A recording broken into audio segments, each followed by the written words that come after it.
coronavírus se transformou em uma emergência global e tem gerado bastante preocupação. O nosso papel aqui não é estimular o pânico, nem minimizar possíveis efeitos, mas informar. Eu sou Matheus Magenta, da BBC News Brasil aqui em Londres, e neste vídeo eu trago 10 boas notícias sobre o surto atual. Até agora. Primeira boa notícia, a gente sabe qual é o vírus. No 10º dia do surto, já havia sido identificada a sequência do genoma do coronavírus. Os primeiros casos de AIDS, por exemplo, foram descritos em junho de 1981 e foram necessários mais de 2 anos para identificar o vírus causador da doença, o HIV. Neste surto atual, já sabemos que é um novo tipo de coronavírus do grupo 2B, da mesma família da SARS, razão pela qual se chama SARS-CoV-2. A doença é Covid-19.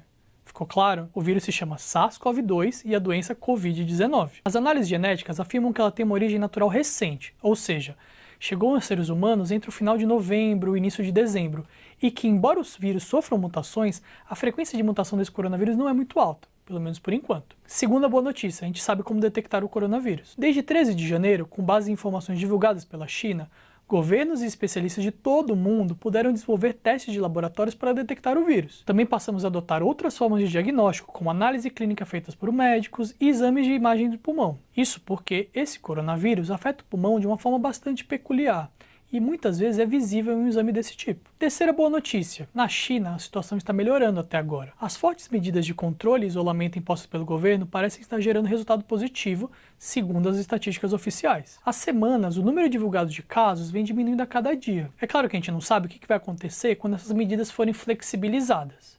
Mas, de certa forma, a situação na China pode estar se encaminhando para representar uma certa luz no fim do túnel para outros países que agora começam a ser afetados. Quarta boa notícia. 8 em cada 10 casos são leves. A doença não causa sintomas ou ela é leve em 81% dos casos, segundo um amplo estudo com milhares de pessoas na China. É importante lembrar que grande parte dos infectados nem entra nos dados oficiais porque o diagnóstico sequer é feito. Existe sim um grande foco no número de mortes, mas não podemos deixar de mencionar que a maioria absoluta passa, digamos assim, sem arranhões pelo coronavírus, como se fosse uma gripe leve. Em 14% dos pacientes diagnosticados, o coronavírus pode causar pneumonia grave, e em 5% pode se tornar bastante grave ou até fatal. Vamos lembrar que são 5% dos casos com diagnóstico oficial. Quando se considera que muito mais gente contrai o vírus, mas não tem diagnóstico, não apresenta sintomas, não vai ao hospital, os efeitos graves afetariam um percentual bem menor de pessoas. Quinta boa notícia, cura. Em geral, os únicos dados que circulam por aí são do aumento do número de casos confirmados, do número de mortes, quantos países já têm a doença, mas a maioria das pessoas infectadas é curada. Há 13 vezes mais pacientes curados do que mortos, e a proporção está só aumentando. É bom lembrar isso.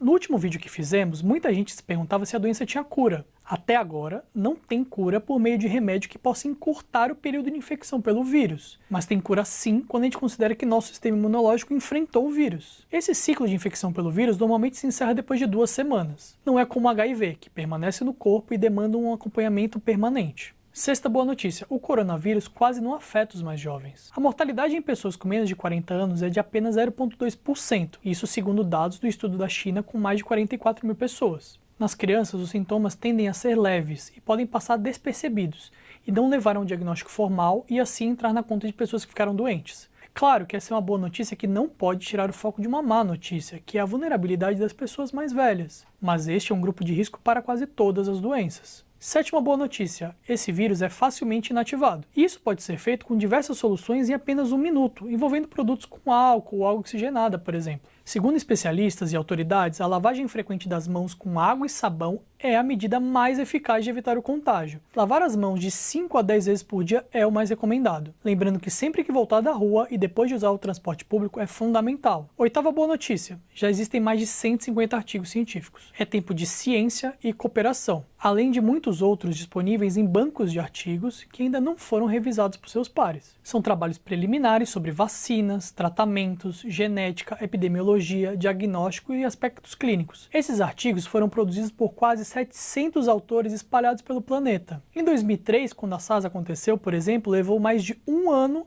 para obter menos da metade desse total de artigos. Nona boa notícia, já existem protótipos de vacina. Nossa capacidade de projetar novas vacinas hoje está bastante avançada. No No caso do novo coronavírus, já existem mais de 8 projetos em andamento. Existem grupos que trabalham em projetos de vacina com outros vírus semelhantes e agora eles tentam adaptar tudo para fazer um esforço contra essa emergência. O que pode aumentar o tempo desse desenvolvimento dessas vacinas são todos esses testes necessários, como toxicidade, efeitos colaterais e segurança das pessoas. É por isso que se fala em vários meses ou até anos, mas vários protótipos já estão em curso e alguns deles já devem ser testados em breve em humanos. 10ª boa notícia, já existem mais de 80 ensaios clínicos com antivirais em curso. As vacinas são preventivas, mas o importante agora são os possíveis tratamentos de pessoas que estão doentes. Já existem mais de 80 estudos clínicos para analisar tratamentos contra o coronavírus. São antivirais que foram usados em outras infecções, já foram aprovados e sabemos que são seguros. Um dos que foram testados em humanos é o Remdesivir,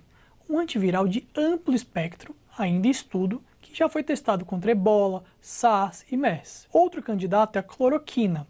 É um antimalárico que possui uma atividade antiviral potente. Está provado que este composto bloqueia o novo coronavírus in vitro e já está sendo usado em pacientes que tiveram pneumonia devido ao coronavírus. Outros estudos são baseados no uso de antissoro de pessoas que já se recuperaram da doença, por exemplo. Há testes também envolvendo novas terapias com substâncias selecionadas mediante inteligência artificial. Mas, segundo especialistas, hoje estamos certamente bem mais preparados para enfrentar desafios desse tipo. Quer mais detalhes? Entra no link que eu vou colocar aqui na descrição do vídeo. Eu espero que você tenha gostado. Se inscreva no canal. Até a próxima. Obrigado.